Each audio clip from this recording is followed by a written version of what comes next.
రైలు ప్రయాణాల్లో అత్యవసర సమయంలో టికెట్లు దొరకనప్పుడు చాలామంది ఆర్ఏసీ టికెట్లను ఆశ్రయిస్తుంటారు. అయితే ఆర్ఏసీ టికెట్ ఉన్న ప్రయాణికులు ఎదుర్కొనే ప్రధాన సమస్య ఏమిటంటే వారు పూర్తి టికెట్ ధర చెల్లించినప్పటికీ ప్రయాణంలో మాత్రం మరొక ప్రయాణికుడితో కలిసి సగం బర్తును మాత్రమే పంచుకోవాల్సి వస్తుంది. దీనిపై తాజాగా పార్లమెంటరీ ప్రజా పద్దుల కమిటీ కీలక వ్యాఖ్యలు చేసింది. Punctuality and travel time in train operations in Indian railways అనే అంశంపై బుధవారం పార్లమెంటుకు ఈ నివేదికను సమర్పించారు.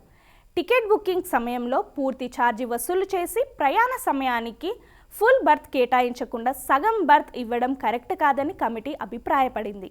చార్ట్ తయారీ తర్వాత కూడా ఆర్ఏసీలోనే ఉండి సగం బర్త్ మీద ప్రయాణించే వారికి టికెట్ ధరలో కొంత మొత్తాన్ని తిరిగి రిఫండ్ ఇవ్వాలని ఆ కమిటీ రైల్వే శాఖకు సూచించింది.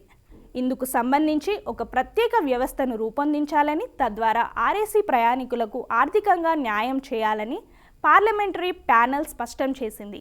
సాధారణంగా ఎవరైనా ప్రయాణాన్ని రద్దు చేసుకుంటేనే ఆర్ఏసీలో ఉన్నవారికి కన్ఫర్మ్ బర్త్ లభిస్తుంది. అలా జరగని పక్షంలో ఒకే బర్త్పై ఇద్దరు కూర్చుని ప్రయాణించాల్సి వస్తోంది. ఈ సమస్యను గుర్తించిన కమిటీ ప్రయాణికులకు ఊరటనిచ్చేలా ఈ ప్రతిపాదనను రైల్వే మంత్రిత్వ శాఖ ముందు ఉంచింది. మరి రైల్వే శాఖ ఏ నిర్ణయం తీసుకుంటుందో చూడాలి.